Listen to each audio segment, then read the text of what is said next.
Cuando estamos hablando de la situación actual, estoy recibiendo una gran petición de temas que son exactamente los mismos.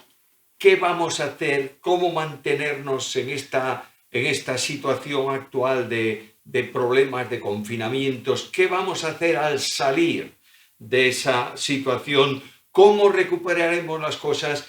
¿Cuál es la vida del creyente que se va desgastando un poco por falta de asistencia a las reuniones? Y todas estas cosas que comportan un cambio sumamente notorio.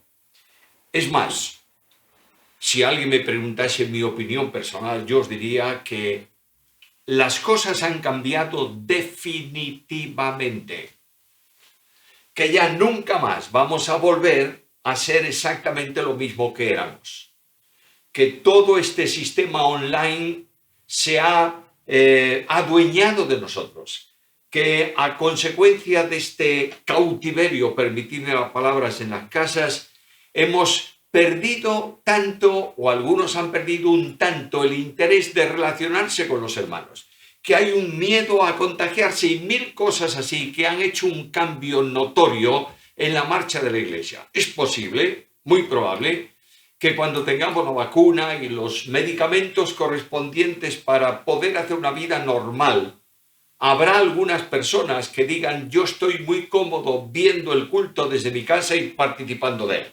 Es más, si no me gusta tampoco demasiado el tema que el pastor tiene este domingo, busco otro y lo coloco y estoy escuchando el culto. Todo esto es un problema.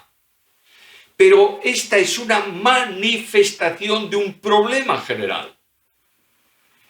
Y la Iglesia, los líderes, tienen que llevar a los miembros de las iglesias algo que no cambie en el tiempo, que no lo mueve ningún acontecimiento temporal, que puede venir un problema gravísimo en donde la Iglesia no pueda reunirse y tenga que estar escondida como en las catacumbas en tiempos de Roma. Ese asunto, esa cuestión que quiero mencionaros ahora, no cambia, no se altera, porque es la razón de ser de la vida cristiana. Llamo vuestra atención a un texto que para mí es mi texto predilecto de toda la Escritura y está en muchos asuntos de mi ministerio. Filipenses capítulo 1 y versículo 21, en donde Pablo dice así: porque para mí el vivir es Cristo.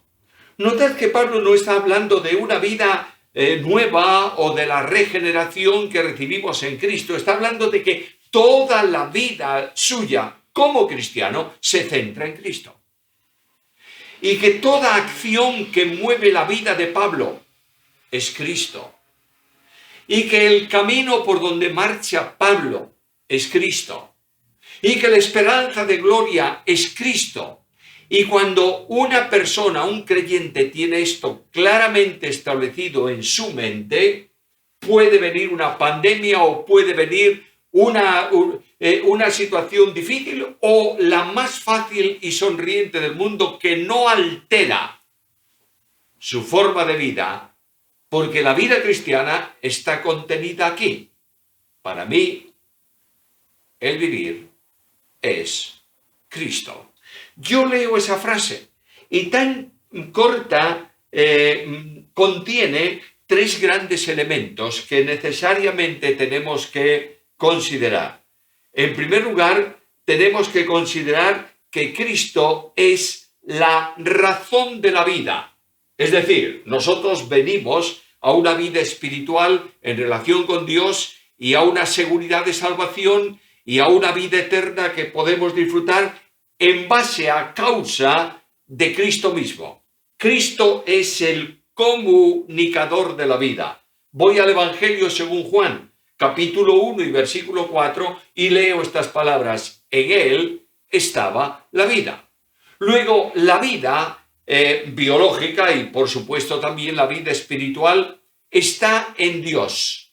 Solo Dios puede dar vida y solo Dios puede retirar la vida. Los hombres a veces desafían a Dios eliminando la vida, quitando la vida. Pero realmente la Biblia enseña que Dios es el autor de la vida. Y voy a la persona de Jesucristo y Juan me dice, mira, en él estaba la vida. Por tanto, Juan en su evangelio comienza presentando a Cristo como el Verbo eterno de Dios.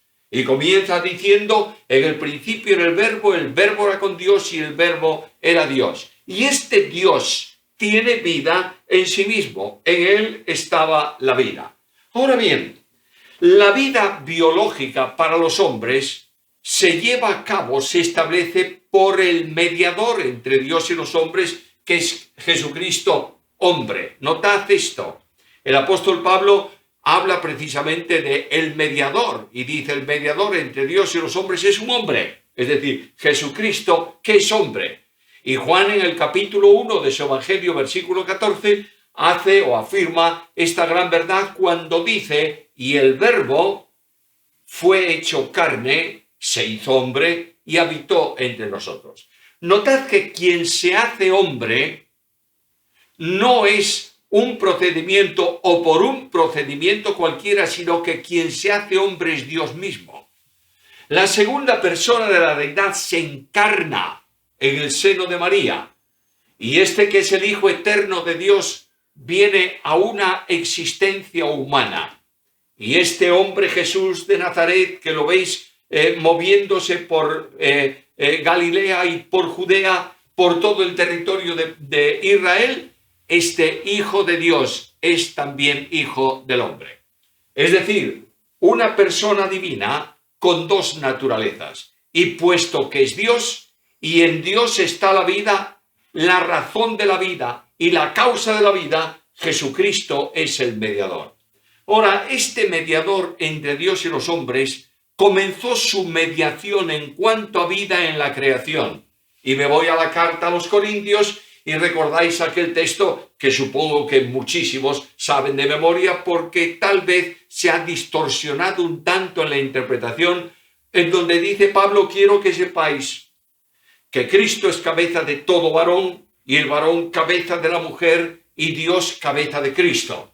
Y ahí de alguna manera, por alguna razón, no sé cuál es la causa, hemos establecido un orden jerárquico. Y hemos dicho primeramente Dios, luego Cristo, después el varón y luego la mujer. Pero no dice eso el versículo. El versículo comienza hablando primeramente de Cristo y del varón. Y dice Pablo, quiero que sepáis que Cristo es cabeza de todo varón. Cuando se habla de cabeza en relación Dios-Cristo, no está hablándose de autoridad. Puesto que las personas divinas son iguales en dignidad y en gloria.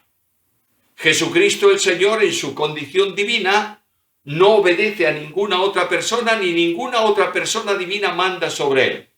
Para poder llevar a cabo la obediencia voluntaria que asume en el plan de redención, para poder ejecutar la obra de salvación desde la condición de un siervo, nos dice el apóstol Pablo en la carta a los Filipenses en el capítulo 2, que aquel que tiene la gloria, la preexistencia, el cual existe en forma de Dios y no estima el ser igual a Dios como cosa que aferrarse, sino que se despojó a sí mismo tomando forma de siervo, hecho semejante a los hombres. Viene a la condición de hombre para poder obedecer en la disposición de un siervo. Ahora, este Dios admirable, mediador entre Dios y los hombres, comunica de su misma vida al hombre en la creación. Y transcurre el tiempo. Y el hombre pecador necesita un Salvador. Y este Salvador es el mediador entre Dios y los hombres, que es Jesucristo hombre. Y qué maravilla, el Verbo se hace carne. Míralo a la luz del Evangelio. Obsérvalo en su andadura, en la historia, en los relatos históricos que los evangelistas ponen de él y verás un hombre. Un hombre que tiene cuerpo humano, de tal manera que para que no haya confusión, no en el Evangelio, sino en la primera carta, el apóstol Juan dice que nosotros hemos palpado, tocado al Verbo de vida. Míralo también desde la dimensión humana de un alma que llega a angustiarse de tal manera que dice a los discípulos: mi alma está muy triste hasta la muerte. Y esta condición anímica de Jesucristo le lleva a la angustia de Getsemaní. Míralo desde la condición de un hombre con espíritu humano y obsérvalo ahí delante de la tumba de Lázaro, en el entorno de la tumba de Lázaro, viendo llorar a las hermanas, viendo emocionados a los judíos, y dice que conmovido en espíritu lloró. Es un hombre. Nota que como hombre funciona como tal. Tiene hambre, tiene sed, duerme, se cansa, y este hombre pasa, según el escritor de Hebreos dice, conforme a nuestras necesidades y limitaciones. Fue probado en todo conforme a nosotros, pero sin pecado. Lo que es imposible en la sola condición divina, que Dios sea tentado, la Biblia afirma, Santiago afirma también, Hebreos lo dice de otra manera. En la Biblia se afirma continuamente que Dios no tienta a nadie, ni Él puede ser tentado. Y de pronto miro a Jesús, el Hijo de Dios, Dios manifestado en carne, que es tentado por Satanás. Y en Mateo capítulo 4, observo que Cristo es llevado al desierto para ser tentado por el diablo. ¿Lo notas? Es algo sorprendente.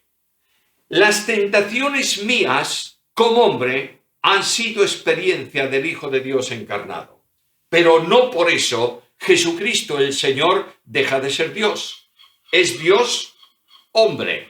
O si lo prefieres mejor, una persona divino-humana. Pero la vida de Cristo, que Cristo tiene como mediador, no es solamente el comunicar vida biológica. Observa que cuando resucita a alguien, Él no pide permiso a nadie. Él dice a la niña, levántate, chica, levántate. Y se levanta, Él grita en la tumba de Lázaro, Lázaro, ven fuera. Y Lázaro sale. Dios tiene capacidad de dar vida al que Él quiere permanentemente. Ahora, la vida que tiene una persona divina no es una vida temporal, es eterna. Dios es eterno y solamente tiene vida eterna Dios. La vida eterna es potestativa y privativa de Dios. Por tanto, si la Biblia afirma que en Cristo está la vida, significa o quiere decir que la vida eterna de Dios que corresponde a cada una de las personas divinas está también en Jesucristo. Y Cristo viene al mundo para darnos vida eterna. ¿Por qué buscar textos complejos si tenemos algunos que todo el mundo sabe de memoria? Juan 3:16, porque de tal manera amó Dios al mundo que ha dado a su Hijo unigénito para que todo aquel que en Él crea no se pierda, sino tenga vida eterna. El apóstol Pedro habla de salvación en la carta segunda, capítulo 1 y versículo 4, y dice que el Evangelio nos ha dado preciosas y grandísimas promesas para que creyendo en ellas tengamos vida eterna. No, dice para que seamos participantes de la divina naturaleza. La vida eterna de Dios se sustenta en dos grandes elementos: naturaleza y esencia. La esencia de Dios está manifestada, expresada por medio de atributos que se llaman incomunicables, que solo Dios tiene o puede tener. ¿Dios es omnipotente? Sí, solo Él, solo. ¿Dios es omnisciente? Solo Él es omnisciente. Pero la naturaleza se manifiesta por atributos que existen en Dios en grado infinito y en la persona, en la criatura, en grado limitado. Por ejemplo, la Biblia dice Dios es amor. ¿Amor infinito o limitado? No, amor infinito. Pero dice la Biblia también, Romanos 5:5, que el amor de Dios se ha derramado en nuestros corazones por el Espíritu Santo que nos fue dado. Luego, aquello que es infinito en Dios se derrama en la experiencia personal y limitada de la criatura, y cada uno de nosotros no solamente debemos amar, sino que tenemos que vivir en amor. Ahora, el Dios de la Biblia viene para regalarnos algo que es imposible para el hombre: vida eterna. para que todo aquel que en él cree no se pierda, mas tenga vida eterna.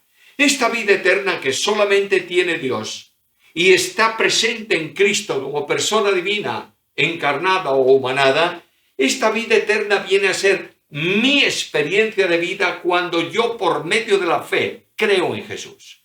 Y cuando digo a Cristo, Señor Jesús, perdóname y sálvame, te recibo como mi Salvador personal, el Espíritu Santo de Dios me toma como estoy muerto en delitos y pecados y me junta, me une vitalmente a Cristo. Cuando un muerto entra en contacto con la vida, automáticamente se produce una resurrección espiritual. Yo quiero que tengáis muy claro esto. La conversión, la salvación, el recibir vida eterna no es una cuestión relativa, sino absoluta. Y no se trata de un cambio, sino de una resurrección. Escucha Pablo, Efesios capítulo 2 y versículo 6. Y juntamente con él nos resucitó.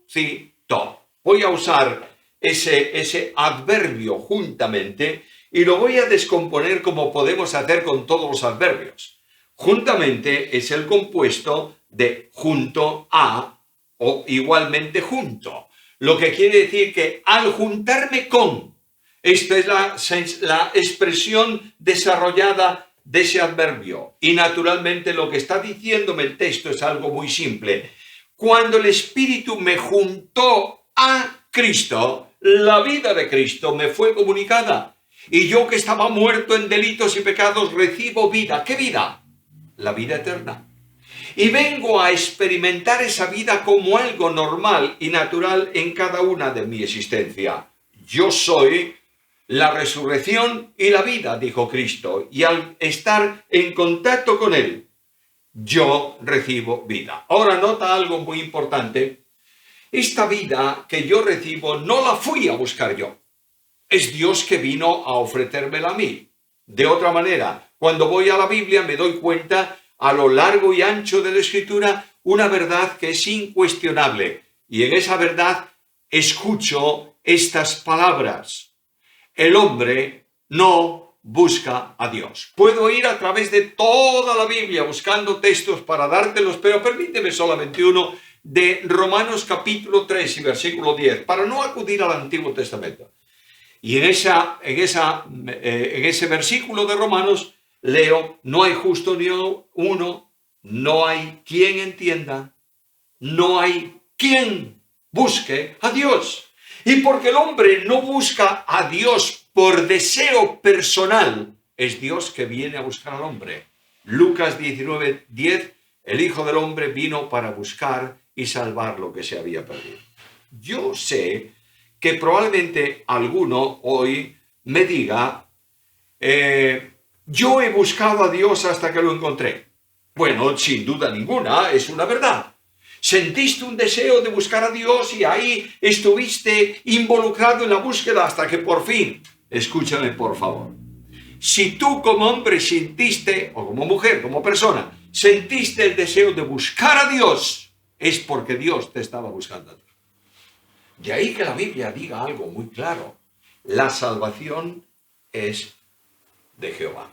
Ahora este Cristo que es razón de vida, cree y tendrás vida eterna, es también el elemento de posición para el creyente. La palabra que más aparece en los escritos de Pablo relacionados con el creyente es la palabra en y después Cristo. Es decir, todo se produce en Cristo. ¿Por qué? Porque estamos en Cristo. De manera que el creyente está en Cristo. Y ese creyente que está en Cristo, en la ilustración del buen pastor, se presenta como aquella oveja que está en las manos del pastor. Y la Biblia nos enseña que cuando estamos en esas manos, nadie las puede arrebatar de ella. Todavía algo más. No solamente es la mano que cuida y sostiene, sino la roca que mantiene. Y el apóstol Pedro habla de que nosotros crecemos espiritualmente como piedras vivas porque hemos sido puestos en la piedra viva. Descansamos en la roca de los siglos. Y la vida del creyente puede tener en torno a sí un montón de circunstancias adversas, de problemas y de dificultades, pero está firmemente puesto en Jesús. Quiero que notéis esto. Muchas personas angustiadas, miedosas, que se olvidan que están bajo el control poderoso y omnipotente de Cristo. No quiero decir que el creyente pueda hacer cualquier tontería en relación con su salud, con las epidemias y cosas por el estilo, que como Cristo es mi pastor y no me falta nada, yo puedo meterme en cualquier sitio de cualquier manera. No. La responsabilidad es que tú obedezcas a tus autoridades, que tú vivas conforme a lo establecido por el sistema actual, porque también las autoridades tienen autoridad delegada de Dios para cuidado. De manera que estamos en Cristo, estamos en Él, no tenemos que tener temor ninguno. Y nosotros, qué bendición tan grande, podemos mirar hoy a esa obra de la cruz y decir con toda seguridad, como Pablo dice en la carta a los Romanos, capítulo 8 y versículo 1, ya no hay ninguna condenación para los que están en Cristo Jesús. Estamos confinados. Y de pronto se abre la puerta del confinamiento y salimos a una nueva dimensión, a una nueva, dicen aquí en España, a la nueva normalidad. Yo digo que es una nueva anormalidad, pero no hay duda ninguna que los que estamos de una manera y pasamos a otra, no cambia para nada nuestra razón de vida. Porque para mí, el vivir es Cristo. Y una de las cosas que yo aprendo de la vida de Jesús es que Él iba todos los sábados, según su costumbre, a la sinagoga. La cuestión ha cambiado, no hay sinagogas, pero la Biblia me dice, no dejando de congregaros como algunos tienen por costumbre. Hay algunos que no podrán reunirse.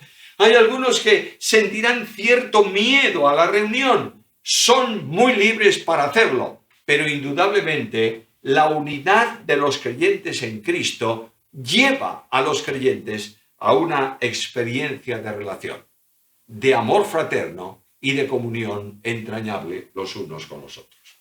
Para mí, el vivir es Cristo. Segunda cuestión. Cristo no solamente es la razón de vida, es también el modo de vida. El modo de vida cristiana está en este versículo, porque para mí el vivir, es decir, todo el amplio campo de la vida normal y natural, para mí el vivir es Cristo. Y cuando yo miro esto, me doy cuenta de las enormes bendiciones de vivir en Cristo. Primeramente, el creyente es libre. En Juan capítulo 8 y versículo 36, Cristo expresa esta realidad de la libertad en Él con unas palabras únicas. Si el Hijo os libertare, seréis verdaderamente libres. El apóstol Pablo desarrolla el pensamiento de Jesús y el apóstol Pablo me dice que he sido liberado del poder de las tinieblas y trasladado al reino de su amado Hijo. Y claro está, muchos creyentes piensan que esa frase significa simplemente estabas viviendo una vida de pecado, de corrupción, de miseria y tal, y de pronto te ha cambiado a una vida de comunión, a reuniones de creyentes, etcétera, etcétera. Escucha, por favor, una oración que es, o la oración, la práctica de la oración, que es muy elevado en la espiritualidad bíblica para el creyente, es una obra carnal cuando, como los fariseos, oras para ser visto de la gente. Cristo libera al creyente de la opresión espiritual de la tradición. Uno de los mayores daños que la historia ha hecho a las iglesias evangélicas es la tradición. Tradición de aquellas costumbres y formas aprendidas de nuestros antepasados. Y hay personas que creen que la iglesia perfecta es la que pasó. Escucha, por favor, la iglesia mejor es la del presente. porque es la que Cristo está edificando. Y la iglesia mejor va a ser la del futuro, en la cual Dios se la presentará sin mancha ni arruga ni cosa semejante. Pero la tradición esclaviza al hombre. Yo soy la quinta generación de creyentes evangélicos y sé bien lo que estoy diciendo. Cuando las costumbres y las formas eran esenciales en el desarrollo de la vida cristiana. Cuando había que hacer el culto de una determinada manera, como si en la Biblia estuviera establecida la forma. Cuando no podías moverte de tu clásico inario y de tu Biblia tradicional, y si tú leías en una Biblia que no era la tradicional, tenías un problema. Y si procurabas cantar alguna canción que no estaba en tu inario tradicional, tenías otro problema. Cristo llama a libertad. Y a donde yo quiero ir es precisamente a esto. Rompe las cadenas de esclavitud. No permitas que nadie ponga encima de ti un yugo de esclavitud que te constriña y que impida la libertad en el espíritu. Dios te hace libre. Y Pablo dice, por tanto, por eso, para mí, el vivir es Cristo. Dios te santifica. Wow. ¿Cómo es eso? Santificación es el segundo paso en el proceso de salvación. El primero, justificación. Crees en Cristo, eres justificado. Ya no hay condenación para ti. Segundo paso, o en ese primer paso, perdón, lo que Dios ha hecho es separar al pecador que cree de la responsabilidad penal del pecado. Cristo murió por nosotros y nadie puede condenarnos porque Cristo ha muerto ocupando nuestro lugar. Segundo, en el proceso, Dios nos libera del poder del pecado para que podamos vivir una vida conforme a las demandas de la palabra de Dios. Pero la santidad del hombre es siempre medible, de modo que ser santo para muchos es no hacer esto, hacer aquello. No ir aquí o ir allí. No utilizar una forma o dejar de utilizarla. La santidad solo es posible cuando se vive a Cristo. Es decir, cuando el Espíritu Santo de Dios reproduce la vida de Cristo en la vida del cristiano. Déjate de reglas, de reglamentos que cambian con el tiempo y comienza a pensar que el único que no cometió pecado ni hubo engaño en su boca es Cristo. Por eso Pablo dice, para mí, el vivir es Cristo, vida de santificación. Hay ese versículo tan conocido del apóstol Pablo en el cual el apóstol dice, ocupaos de vuestra salvación con temor y temblor. Oh. ¿Cuántas veces oíste ese versículo? Hombre, seguro que unas cuantas. Pero el problema es que muchas veces se le pone un punto final ahí. Ocupaos de vuestra salvación con temor y temblor. Punto.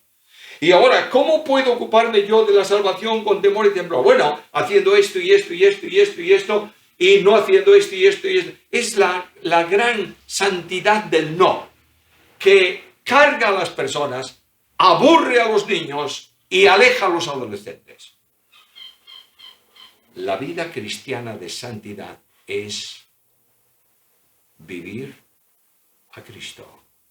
Y ese versículo que acabo de mencionaros no termina ahí. No dice Pablo solamente ocuparos de vuestra salvación con temor y temblor. Añade, porque Dios es el que en vosotros produce el querer y el hacer por su buena voluntad. De otra manera, solamente cuando el Espíritu de Dios actúa en tu vida y te hace semejante a Cristo, tú deseas con todas tus fuerzas vivir para la gloria de Dios y ser santo.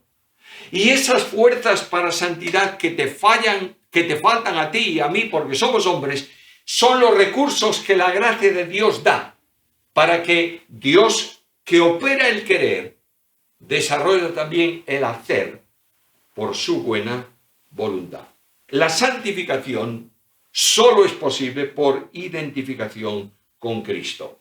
La vida transformada del creyente que impacta a la sociedad, que cautiva a la familia, que es ejemplo en la iglesia, es simplemente la reproducción de Cristo por el Espíritu Santo, que produce en nosotros el fruto del Espíritu.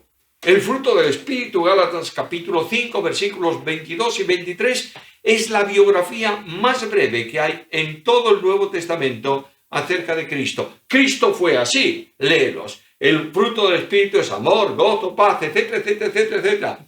Todo esto no es posible para el hombre, pero es posible para Dios actuando en el hombre. Por tanto, salimos de una situación de reflexión en las casas, de dificultades, de miserias, de problemas, y ahora nos enfrentamos con el mundo. ¿Y qué vamos a hacer en esta nueva sociedad? Nada más que lo de siempre. Vivir a Cristo. Ahora, para vivir a Cristo, mis queridos hermanos, no podemos sino andar en el Espíritu. Y una de las cosas que a veces esta situación complicada, compleja de la vida produce, es que el Espíritu Santo queda un tanto arrinconado en la experiencia personal.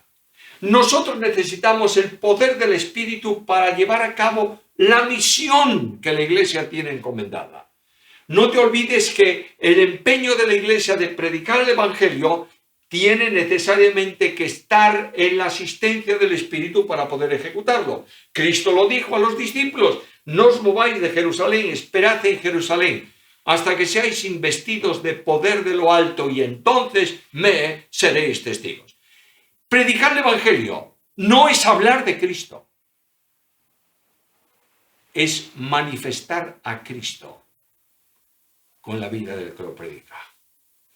Hablar del amor de Cristo a un niño es que ese niño vea a su padre amando a su esposa.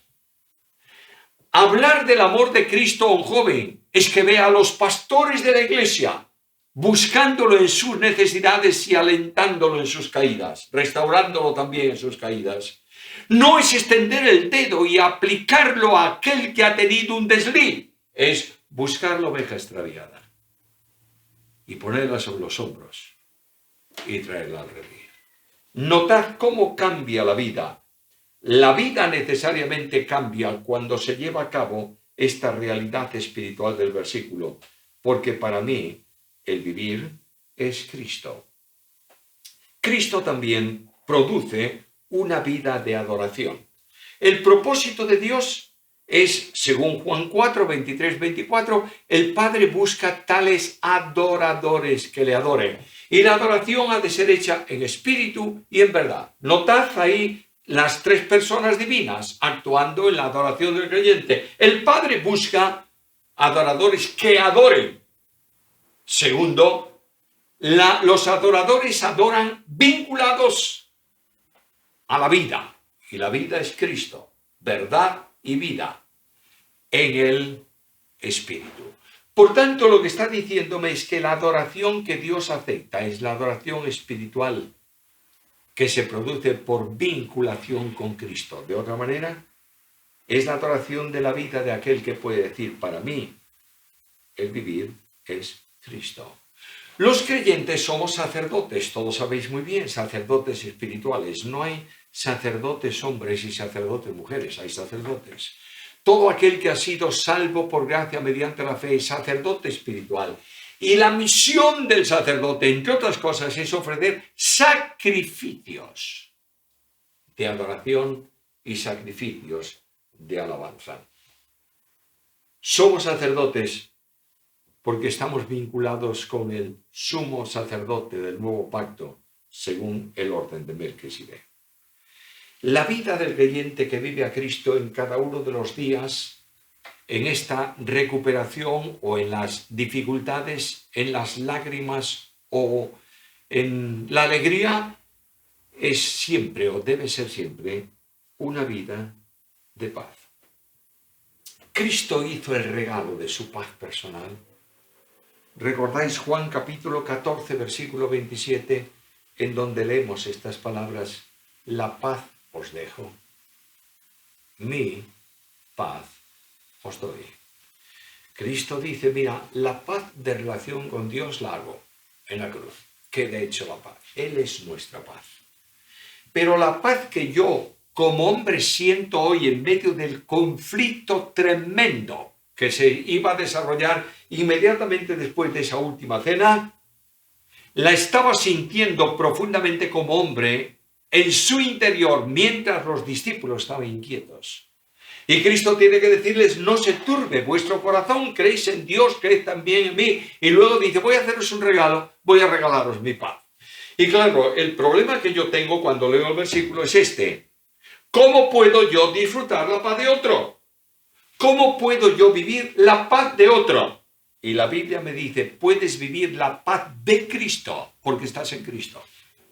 Y porque Cristo se hace vida en tu alma. Este Cristo da por medio del Espíritu su paz personal. ¿Tienes paz en tu vida? No hay peor tragedia que un creyente inquieto. Bueno, alguien me puede decir, pero tú no sabes cómo es mi vida, la cantidad de problemas que tiene, las circunstancias adversas por las que estoy pasando. Y yo te diré, puedo entenderte. Porque a lo largo de mi experiencia de vida he pasado por muchas circunstancias adversas. He pasado por situaciones en donde la pregunta ¿por qué, Señor?, se repetía día y noche y no había respuesta. Pero el problema está fuera, la paz está dentro. Y Dios nos llama a vivir una experiencia de paz porque Cristo nos ha hecho ese regalo. Y alguien dice, bueno, estoy muy solo y estoy muy inquieto. Pero escucha las palabras de Jesús. Yo estoy con vosotros todos los días hasta el fin del mundo. Luego, no hay circunstancia en tu vida que pases lejos de Jesús. Es más, no sé si te das cuenta de esto. Las circunstancias de tu vida las pasas en la mano de Jesús. Aquella ilustración del buen pastor es fantástica. Yo estoy en la mano de Cristo y el Padre pone su mano sobre la mano de Cristo y yo vivo mi experiencia, no importa cuál sea, entre la mano sustentadora de Cristo y la mano protectora del Padre. Y cuando llegue el momento de la prueba, me voy al Salmo y leo estas palabras. Con Él estaré yo en la angustia. ¡Qué bendición tan grande! La bendición de vida no es el proyecto que tú hagas. Es la experiencia de relación con Cristo. Cristo en las pruebas. Hay aquel himno tan emotivo, no sé si lo cantáis vosotros, que dice, de paz inundada mi senda ya esté, o cúbrala un mar de aflicción. Cualquiera que sea el camino, diré, estoy bien con mi Dios. Aquí tienes el secreto de una vida victoriosa, de un saber qué hacer en cada momento, porque estamos viviendo a Cristo. Quiero terminar. Cristo, que es razón de vida y modo de vida, es también esperanza de vida. La esperanza nuestra no está orientada a cosas que vienen, sino a una persona. Colosenses 1:27. Cristo es en vosotros esperanza de gloria. Ahora yo miro y veo el cielo, el término del camino, la ciudad llena de paz, el lugar de reposo que Cristo prepara para mí, pero todo eso es la consecuencia de estar y de vivir a Cristo, porque esa es la herencia de los santos en luz. Todo es de Cristo, todo fue hecho en Cristo, por Cristo y para Cristo. No tiene el Padre heredero más que Cristo, que es el unigénito del Padre. Pero como yo estoy en Cristo, todo lo que es de Cristo es también mío en el sentido de posesión y de bendición. Por eso Pablo dice que nosotros somos herederos de Dios y co-herederos con Cristo. ¡Qué bendición tan grande! Hay un problema de salud, un problema grave. Es posible que incluso pueda perder mi vida físicamente hablando. Pero el final del camino es el encuentro con Cristo. Esa es la esperanza de gloria. hace mucho tiempo que en una casa vivía matrimonio, su niño, el abuelo. El abuelo, después de la cena, todos los días se iba a su despacho y el nieto, cuando subía a la cama, pasaba por el despacho, el abuelo le contaba una historia. Murió el abuelito, la puerta del despacho se cerró y una noche que el niño subía para acostarse, la puerta estaba entreabierta, pero claro está, no había luz en el despacho. Y le dijo a su papá, que lo acompañó para taparlo como siempre hacía, le dijo: qué pena, papá, qué pena. No hay luz en el despacho del abuelo. Y el padre le dijo: bueno, acuéstate y duerme, mañana te lo voy a explicar. Llegó el otro día por la mañana, un día hermoso de sol, y el padre abrió de par en par las ventanas, levantó las persianas y la luz del sol entró en la habitación del niño. Y cuando el niño se despertó, el padre le dijo: enciende la luz. Y el niño dijo: encender la luz. ¿Cómo voy a encender la luz? No la necesitamos. Mira qué luz tan fuerte hay del sol que entra por la ventana. Y el padre le dijo: ¿sabes por qué no hay luz en la ventana, en la habitación, en el despacho del abuelo? Porque para él ya alumbra el sol eterno en la presencia de Dios. Hermano querido, aférrate al texto. Y que al final de este tiempo de reflexión puedas decir también tú: porque para mí el vivir es Cristo. Esa es la clave de cualquier situación de la vida cristiana.